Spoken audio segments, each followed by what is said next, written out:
যা তুই দে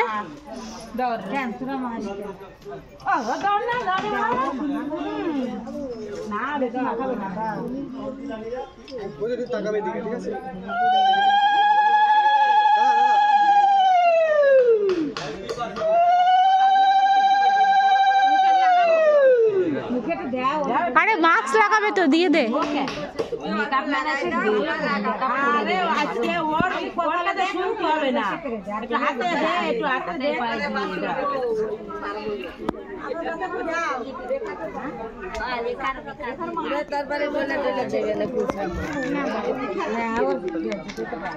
ছবি তুলবো এইদিকে তাকাও এই সুপর্ণ এদিকে তাকাও আমি যেতে পারছি না তো ওই যে ক্যামেরাম্যান রয়েছে না বড় বৌদি হাসতেছে সেই পল্লবী কোনে গেল কোন জায়গায় ও হ্যাঁ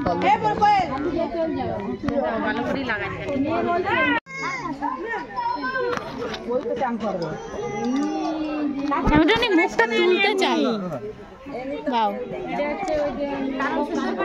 হ্যাঁ খুব সুন্দর পুরো ফেস প্যাক ভালো করে ও যে জায়গায়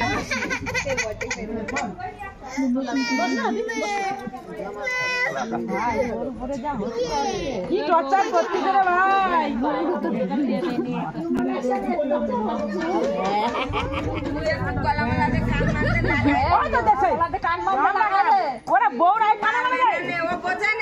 কাকিমা দেখলাম না নাচ করতে আমি অবশ্য চলে এসছি আগে আগে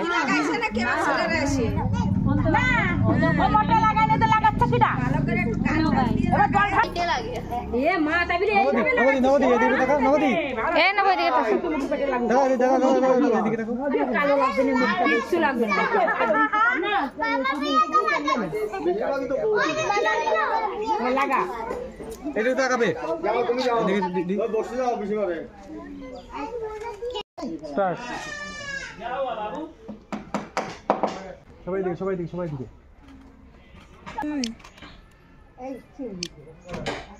দুই হাত দিয়ে মামা দুই হাত দিয়ে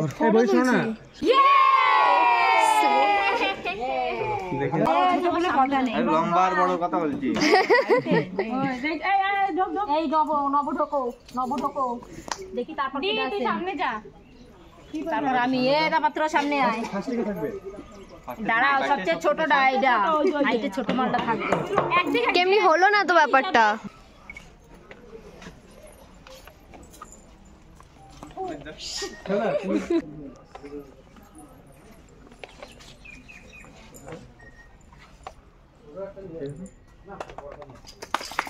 স্লে ঠিক আছে না ঢালবো হ্যাঁ দাও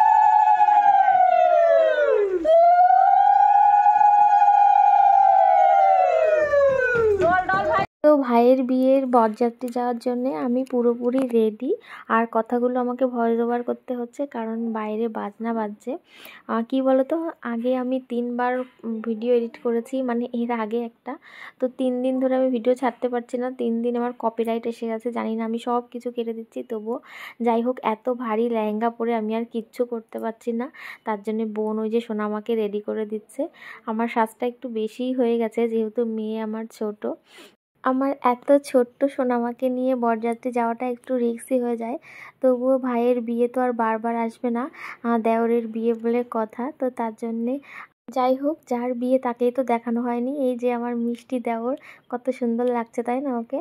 এখনও রেডি হওয়া বাকি, মানে মাথায় টোপর আর গলায় মালাটা না দিলে না ঠিক বরবর মনে হয় না। এদিকে ঘটে গেছে একটা কাণ্ড, মানে বরের দাদা মানে এসকে, ওর সঙ্গে হয়ে গেছে আমার গন্ডগোল। তো পরে বলছি কেন গন্ডগোল হয়েছে।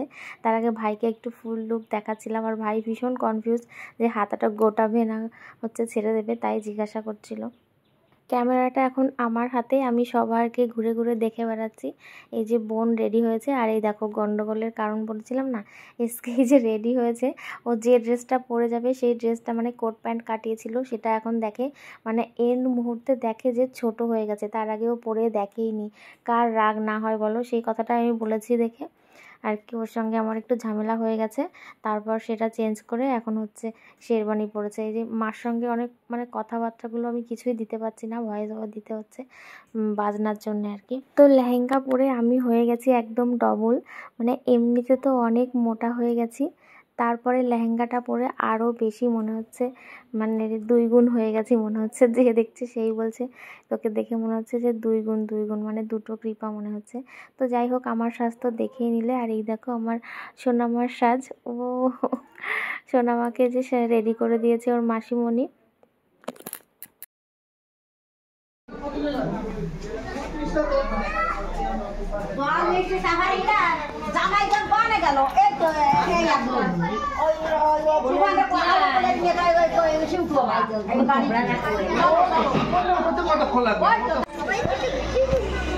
চলে আসো মানে মাথাটা নড়ালে সব দেখি ঠাকুমা, দেখি ঠাকুমা।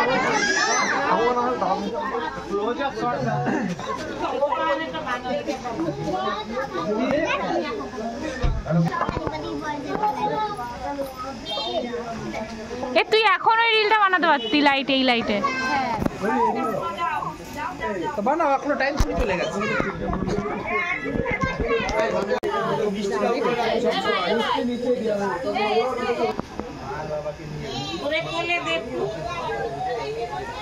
জিজুর কোলে দে।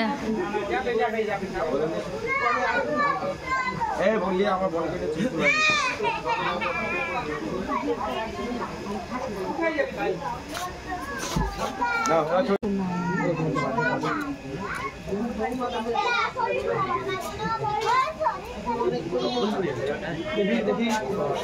এখন বিয়ে করতে যাওয়ার আগে ভাইয়ের যে নিয়মগুলো আছে, মানে মার কোলে বসে কিছু নিয়ম থাকে, সেগুলো হচ্ছে করে। তো তার জন্য এখন যাচ্ছি আমরা মন্দিরের সামনে, কারণ আমি তো আগেই বললাম যে আমাদের সব কিছু মন্দিরের সামনেই হয়। আর এত ভারী লেহেঙ্গা কে কেনে ভাই, আর কে পরে। আমি যদি আগে জানতাম, আমি এত ভারী লেহেঙ্গা সত্যি নিতাম না। যেখানে যাচ্ছি সবার সঙ্গে শুধু গুঁতো খেয়ে বেড়াচ্ছি আমি এই লেহেঙ্গা পরে, সবার পায়ে হচ্ছে লাগছে। তো আমাদের বাড়ির একটা নিয়ম আছে যে যেখানে যাক না কেন এই মন্দিরের সামনের ধুলি আর কি দেয়া হয়। তো যেহেতু আমি ছোট্ট সোনামাকে নিয়ে যাচ্ছি, তাই মা এই যে মন্দিরের সামনের থেকে ধুলি দিয়ে দিল। আর মনাকে মানে সোনামাকে তো কোলে নেওয়ার আমার কোনো প্রশ্নই ওঠে না, কারণ আমি নিজেই নড়তে পারছি না লেহেঙ্গা পরে, আর 2 হাত দিয়ে উঁচু না করে তো হাঁটতেই পারছি না। তো যেহেতু মা আছে, বোন আছে, ওরাই সামলে নেবে, তার জন্যই আর কি আমার এত বড় সাহস। আমার না ভীষণ খারাপ লাগছে যে আমি অরিজিনাল ভয়েসগুলো দিতে পারছি না। যাই হোক, এই মুহূর্তে আমার ভীষণ আমাদের বিয়ের কথা মনে পড়ছিল, কারণ সেম জিনিসই হয়েছিল সেম জায়গায়। মানে আমার বর আর কি এসকে এখানে বসেই সব নিয়ম পালন করা হয়েছিল, মন্দিরের সামনে বসেই। আর মন্দিরে বসেই মায়ের কোলের থেকে ওই যে একটা নিয়ম থাকে না, যে আগে কি অন্য কিছু বলতো, যাই হোক এখন বলা হয় যে মা তোমার জন্য আর কি লক্ষ্মী আনতে যাচ্ছি। তো এই ব্যাপারটা আমি মানে সরাসরি না দেখলেও, নিজের চোখে না দেখলেও পরে আর কি ভিডিও ক্যামেরা করেছিল, তো সেই ভিডিওতে সব কিছু দেখেছি। আমি সব ভয়েস কেটে দিয়েছি, ভীষণ ভয়ে ভয়ে এডিট করছি, জানি না এটাও কপিরাইট আসবে কিনা। সব কিছু কেটে দেওয়ার পরেও কেন যে বারে বারে আমার কপিরাইট আসছে, তার জন্য আমার আর ভিডিও পোস্ট করতেই ইচ্ছা করছে না। যাই হোক, এই নিয়মটার কথাই বলেছিলাম। জেঠিমা এখানে অনেক মজা করছিল, ভয়েসগুলো আমি দিতে পারলাম না, কারণ হচ্ছে ওই তো বললাম যে কপিরাইট চলে আসছে। কিসে কপিরাইট আসছে আমি কিছুই বুঝে পাচ্ছি না।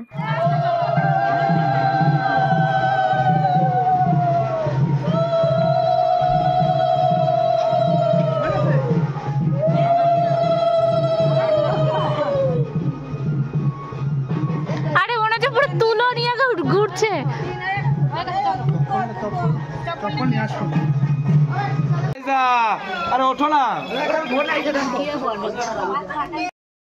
এই যে আমরা গাড়িতে বসে গেছি আর আমার একটা লেহেঙ্গায় পুরো এক জায়গায় পুরো সিট নিয়ে নিয়েছে।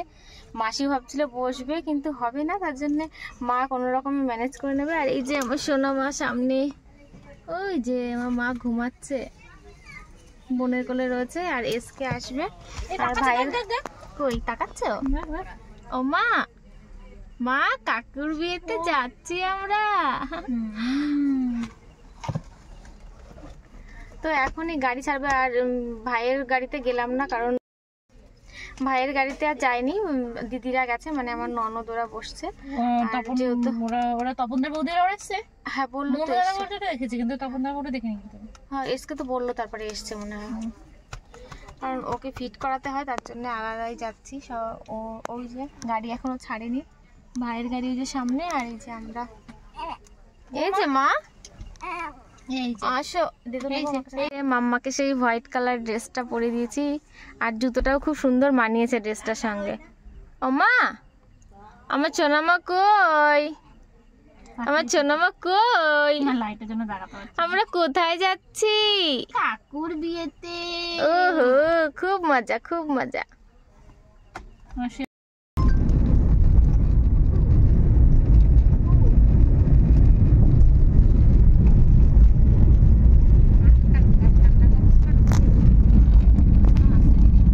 ফাইনালি আমরা চলে এসেছি সুমিদের বাড়িতে। তো এসে গেট ধরে নিয়েছে, তার জন্য আর আমরা ঢুকতেই পারছি না। ভেবেছিলাম ফাঁকা দিয়ে ঢুকে যাব, তো দেখি এখান দিয়ে এত বড় লেহেঙ্গা নিয়ে আমি ঢুকতে পারবো না। যাই হোক, এই ভিডিওটা অনেক বড় হয়ে যাচ্ছে, তার জন্য পরেরটা হচ্ছে আমি নেক্সট পার্টে দিয়ে দেবো। তোমরা সবাই অবশ্যই আমার সঙ্গে থেকো।